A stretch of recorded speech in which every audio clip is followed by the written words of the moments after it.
lack of trust in Krishna and Krishna's representative and Krishna's devotees.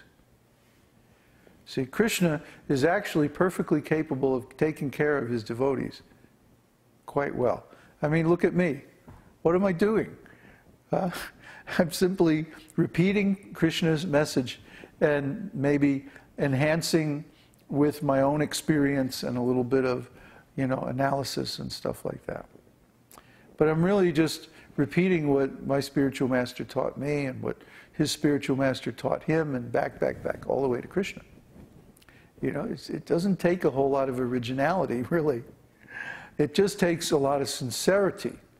And it also takes that kind of intestinal fortitude to stand up and say, this is my experience, this is real. And you should also try it because it would also benefit you. It's really, it's not rocket science. I say this again and again, and I really mean it. It does not require Einstein class intelligence.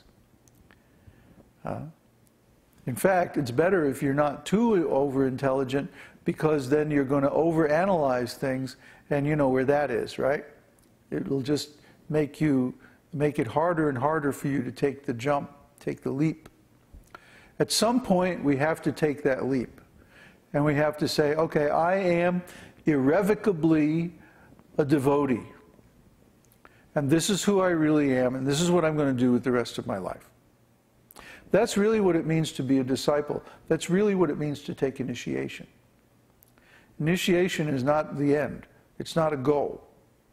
Initiation is the beginning.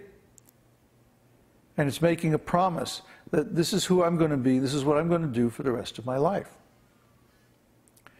So when we take initiation from a bona fide spiritual master, then we should be willing to follow up on that initiation by simply casting ourselves at Krishna's lotus feet and trusting that he's going to take care of us.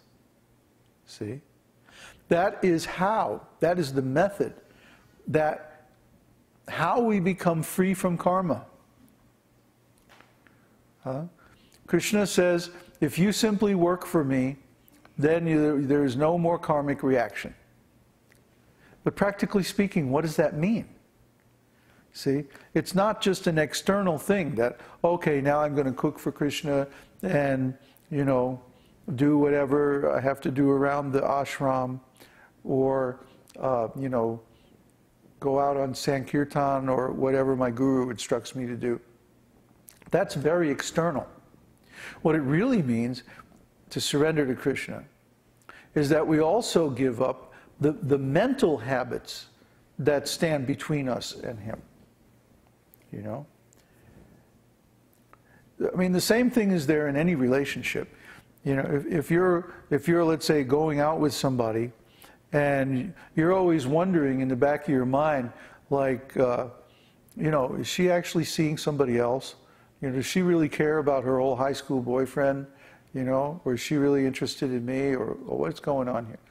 If you're always thinking those kind of doubts, then it's going to be very difficult for you to make a commitment to this relationship. Similarly, if you're trying to approach Krishna, and you're always thinking, well, is this spiritual master really bona fide? Or is this process really going to take me to enlightenment? Or, is Krishna really going to protect me? Or do I have to, keep 10% of my energy aside for, taking care of myself, leave myself a back door?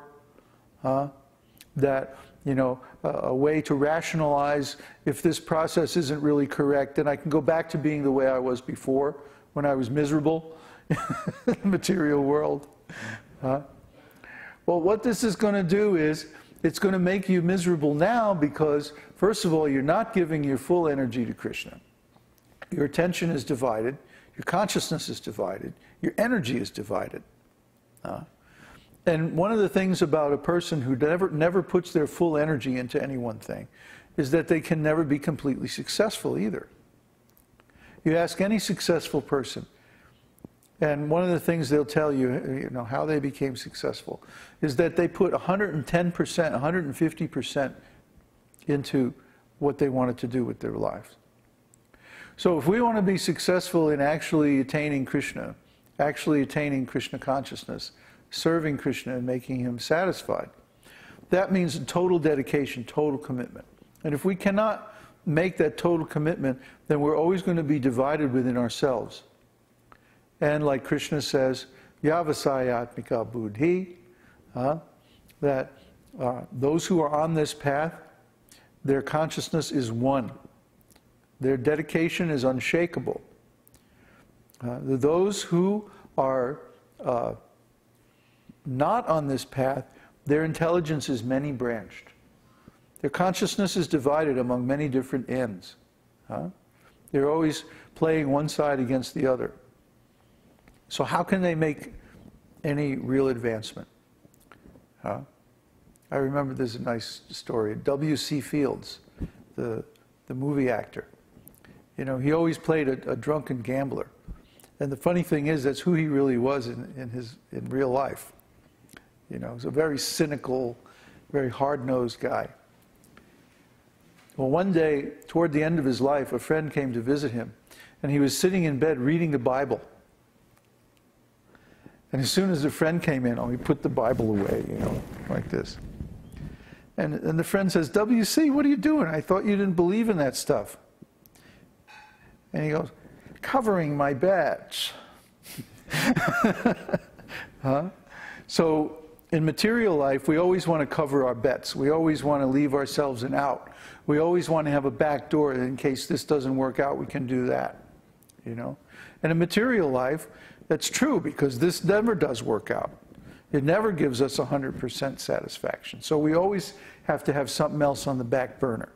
But in spiritual life, that's a disaster.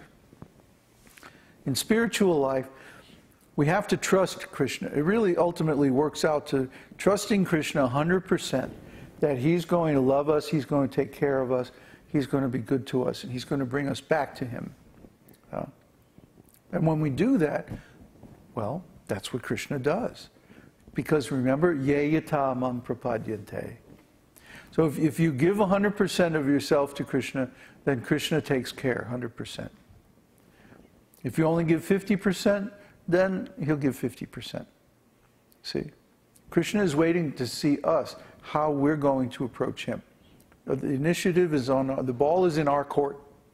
We have to demonstrate the initiative. We're the ones who have to establish credibility. Krishna is already the Supreme Personality of Godhead. You know, he doesn't have anything to prove. We're the ones who have to establish that we're going to mend our ways and come back to the spiritual world. See, so it's up to us. The onus is on us to establish our credibility, our bona fides. Not that Krishna has to prove anything or the spiritual master has to prove anything. No. If we have doubts, it's up to us to resolve those doubts. The responsibility is on our side. Because there are doubts. There are imperfections. And so the business of sadhana means to purify all these imperfections, to clear all these doubts, to clear the decks. See? Just like if you have a big project and you know you're going to have to do a lot of work, what's the first thing you do is you clean up your shop, you clean off your desk, you get everything ready for this big project. Everything out of the way, get all the obstacles out of the way, and then you can just crank it out. So similarly, in devotional service is the biggest project there is. It requires all of our energy, all of our time, all of our resources to do it successfully, to complete the path.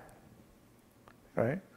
That's what Krishna says. Sarva dharman parityaja, mam ekam sharanam vraja.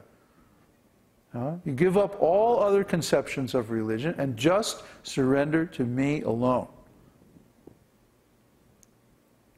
Aham tvam sarva papebhyo mokshayashyami masuchaha. I will take away all your sinful reactions. I will protect you completely from all sinful reactions. Don't worry. Masuchaha. Don't worry.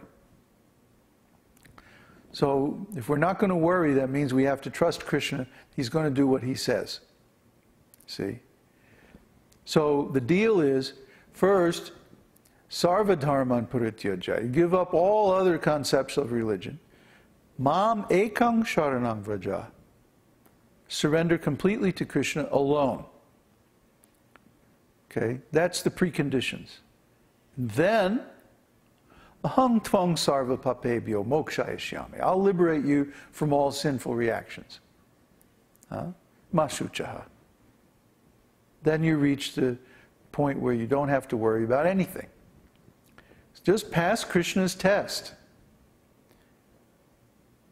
And then Krishna will take care of the rest. Rhymes. So, when Krishna is satisfied with us that we have surrendered adequately unto him, then he fulfills his side of the bargain and he removes all our sinful reactions. We